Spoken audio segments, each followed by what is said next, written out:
JB Wagonmaker has recommendations. Beginners. More basics to help home distiller newbies. After the initial popularity to last week's beginners tips, we've decided to add some more basics to help our new home distilling enthusiasts.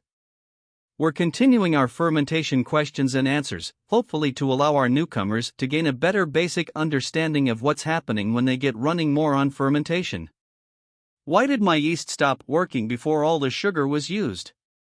The most common cause of this is overheating of the mix. Always refer to the recommended temperature range for the specific turbo you are using.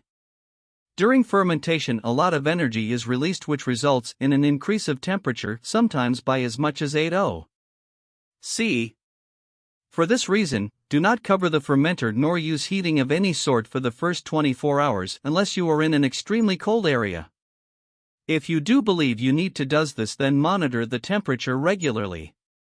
Remember, if the mix gets too cold, you can start it again by stirring and heating. If the mix gets too hot, then you may weaken or kill the yeast. Also, leaving the mix in a position where the sun will shine directly on the fermenter during the day may result in excessive temperatures. Try to keep the fermenter in a position where the temperature will be constant throughout the day.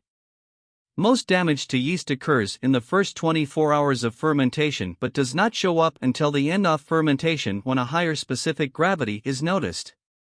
Don't use more sugar or less water than what is recommended on your yeast packet.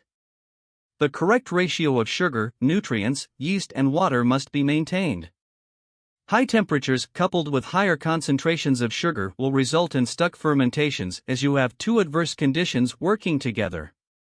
Also ensure that all equipment is sterilized and cleaned before use to prevent bacterial infection in your wash.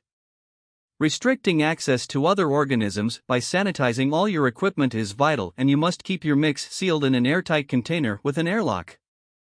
No matter how careful you are in cleaning your equipment, some bacteria and unwanted organisms will find their way into your wash. Yeasts multiply approximately every 2 hours and bacteria every 20 minutes, but when yeasts start to multiply, they reduce the pH, increase the acidity, and remove the oxygen. Both these factors will destroy the bacteria.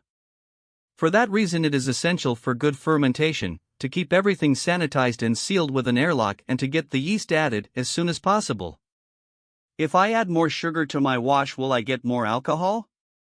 You may do, but do not add more than the recipe or manufacturer recommends, as yeast varieties are selected for different properties. A yeast variety which can ferment rapidly may not be very resistant to alcohol. If this is the case, adding too much sugar may result in unfermented sugar remaining in the wash.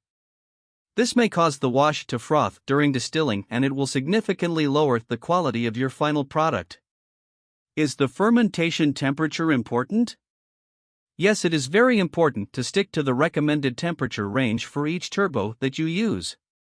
Please note, the recommended temperature range always refers to air temperature, not liquid temperature. If you're using a turbo, it'll be doing so much work breaking down the sugar, it'll create a lot of heat. As a result, the liquid temperature is often warmer than the air temperature. Depending on the yeast you use, it will have a different recommended temperature range. What liquid temperature do I start fermentation at? The simplest answer is to ensure start liquid and fermentation temperatures between 20 degrees Celsius and 30 degrees Celsius. Each turbo will have its specific liquid temperature requirements, to always refer to the instructions. It is important to start the brewing process by preparing the correct volume of water at the correct temperature and then adding the sugar to it. Or at least for the start liquid temperature to be 30 degrees Celsius, then, even when the air temp is low, enough ethanol will be produced during the first 24 hours to protect against such contamination. This article has become longer than I expected, so I'll leave it at this point, for now. Until next time. Happy distilling! Cheers!